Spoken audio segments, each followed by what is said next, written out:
All right, what's up guys? So today I'm going to be telling you how do you know if you're doing the right amount of accessory work as a powerlifter to progress your SBD optimally. Obviously, I can't just say, hey, 5 sets of leg press, 10 sets of dumbbell bench, and you're going to be on your way because everyone's individual, hence why you're probably watching this video in the first place, trying to figure it out. I am going to give you a bottom-up system that you can assess your own training right after this video to tell if you're doing the right amount for you. Super helpful. I'm going to give you the whole theory behind it and everything, so bear with me. And then on top of that, this is exactly what I've used for myself for years and for all my athletes. So let's get into it. Why are we doing accessories in the first place? This is obviously very important for the theory and to kind of explain the rationale behind all this. Doing them for muscle growth. Something really relevant is a lot of times we're doing them for muscle growth to prevent too much fatigue in certain muscle groups and to fill gaps in muscle groups that aren't being used a ton by our SBD. Good example of this, a little bit individual for everyone, of course, but a sumo deadlifter, you're not using as much hamstring as you are, adductors, glutes, and spinal erectors. So there's a point where doing more sumo deadlifts helps, and then you get to the point where adding more just causes more fatigue in adductors, glutes, and spinal erectors, and you're not recovering as well, so you make less progress, right? Because of fatigue. But because you're not using as much hamstring, you likely tag on a little bit more hamstring and fill that gap with something like hamstring curls that'll make your deadlift bigger and stronger over time. So point 2, how do we know if muscle growth is even occurring? Very similar to, just basic things. Bodybuilders do this too. Log booking. Are you able to progressive overload? So what I mean by that in log booking is like, are you able to go into the gym, not necessarily each week, but maybe every 2, 3, 4 weeks at the minimum, and add a rep or add weight. And keeping the technique the same is really, really important there, by the way. So if you did 100 pounds in your hamstring curls last week for 10 reps, maybe you're trying to add a little bit of weight, maybe you get 11 reps this week, maybe next week you get 12, then you add a little weight and repeat the process over time. Important point here as well is you want to make sure for progressive overload to occur that you're viewing it the correct way. You want to keep your technique the same, like I said, and then let the reps come to you. If you're letting your technique slip in to get more reps, that's not how progressive overload works. You need the correct stimulus. If you do the correct stimulus, you're then able to increase reps and or weight. Just progressive overload for the sake of progressive overload is not the goal here. We want the correct stimulus in order to achieve the progressive overload. So with all that out of the way, we got kind of 2 categories of accessory muscles, right? So secondary muscles and primary muscles. Secondary muscles are things that I'm considering they have minimal overlap. Primary muscles, high overlap. So this is going to vary person to person. A really good example of a secondary muscle is the sumo deadlifter and their hamstrings, especially if you're pretty upright, a little bit more squatty sumo deadlifter. Are you using your hamstrings again? Yes, of course. But if your hamstrings are a little bit fatigued, it's not like such a bottleneck that you're going to tank your sumo performance for the day. As opposed to maybe like, that might be a primary muscle if you are a very stiff leg conventional puller, using a ton more hamstring. If your hamstrings are fried, you're going to notice your deadlift feels a little bit weaker. A primary muscle is really always going to be like quads in the squat or pecs in the bench, glutes in the deadlift, back in the deadlift, etc. Secondary muscles, sometimes on a like max grip bencher, you're gonna notice triceps like me, shorter arms, max grip bench. I could literally do triceps, like be super fatigued on them, and I'm not gonna notice a dip in performance that week. Over time, progressing my triceps is absolutely going to contribute to getting a bigger and stronger bench, but my bench isn't using nearly as much tricep as it is chest, so like I'm not going to notice that fatigue in real time impacting my bench performance, whereas if I go do a bunch of chest flies, my bench is genuinely going to be weaker the next week that I go do it again if I'm super fatigued in my chest, right? That's how I would differentiate between the two. If you're a closer grip bencher, you notice a lot more tricep fatigue impacts your bench. That's good to note as well. But most of the time, I am trying to isolate a lot of these secondary muscles for the same reason of what we talked about before, the fatigue and filling gaps. If you're like, I need to train more hamstrings, but I can't do any more deadlifts because I don't have any more adductor, glute, back recovery, you try to do RDLs, you're going to be adding a lot of recovery demands to those and a lot of fatigue, not progressing as well as maybe doing like a hamstring curl. So for the most part, I'm trying to separate these a little bit because if you do so, you can kind of just program them as their own thing. Something that you look at their programming completely separate from everything else and just look at how you can train them, how you can program them volume intensity to progressive overload as frequently as possible and by as big of margins as possible. And that's all you're trying to do here. The important thing is your split in regards to fatigue, because obviously, like we talked about, your hamstrings are used in a sumo deadlift.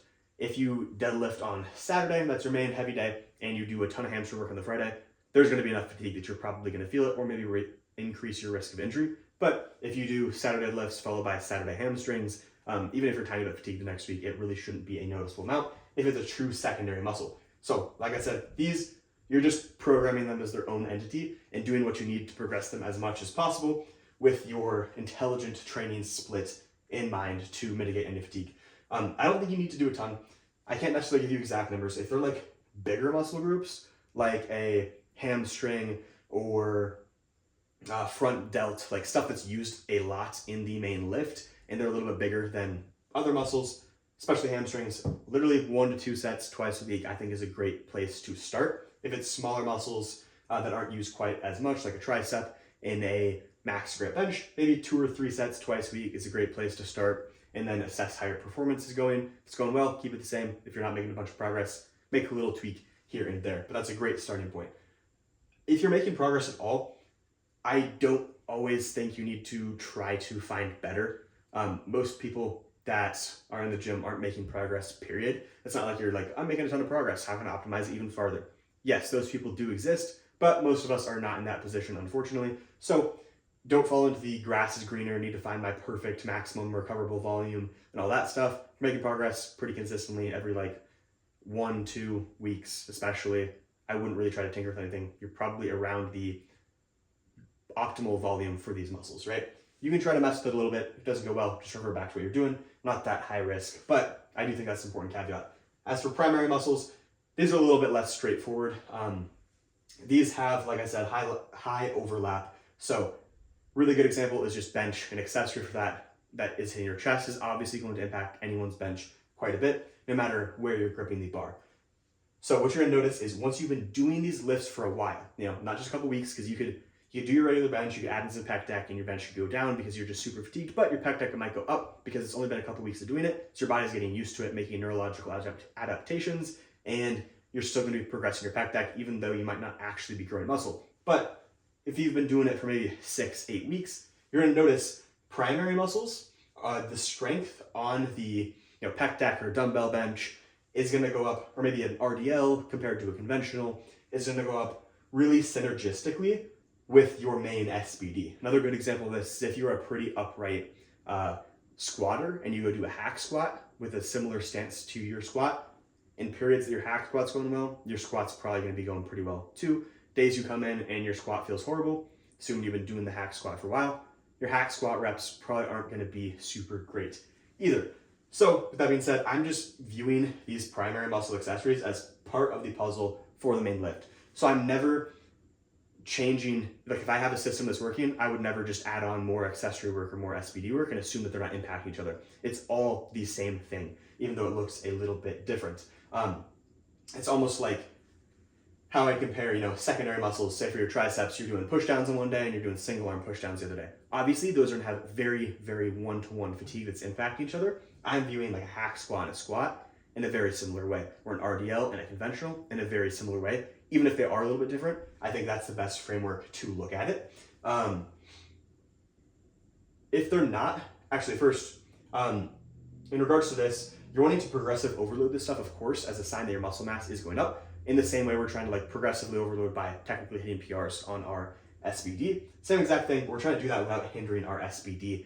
That's why you have to view it as the same thing, especially when you initially add those exercises in. That's the time that you notice you might hinder it. If you add in 3 sets of hack squats and your squat immediately tanks for a whole block, but your hack squat's progressing, it's probably some sort of neurological adaptation, or you're just starting to push it harder, you're cheating your reps, and that's why it's going up, not necessarily that you're adding a ton of quad mass that's gonna help your squat, because your squat's going down. If they are not progressing together, obviously there are sometimes that is going to happen. If it truly is a primary muscle and they're not progressing together, most likely thing is going to be 2 things. One, you're a little bit fatigued. If you're doing higher reps, lighter exercises, stuff you don't need as much stability on, like a leg extension compared to a squat, that's not going to be quite as fatigable. And when you are fatigued, it's still going to be easier to progress. So I'd recommend pulling back in your total workload of the squat plus the leg extension.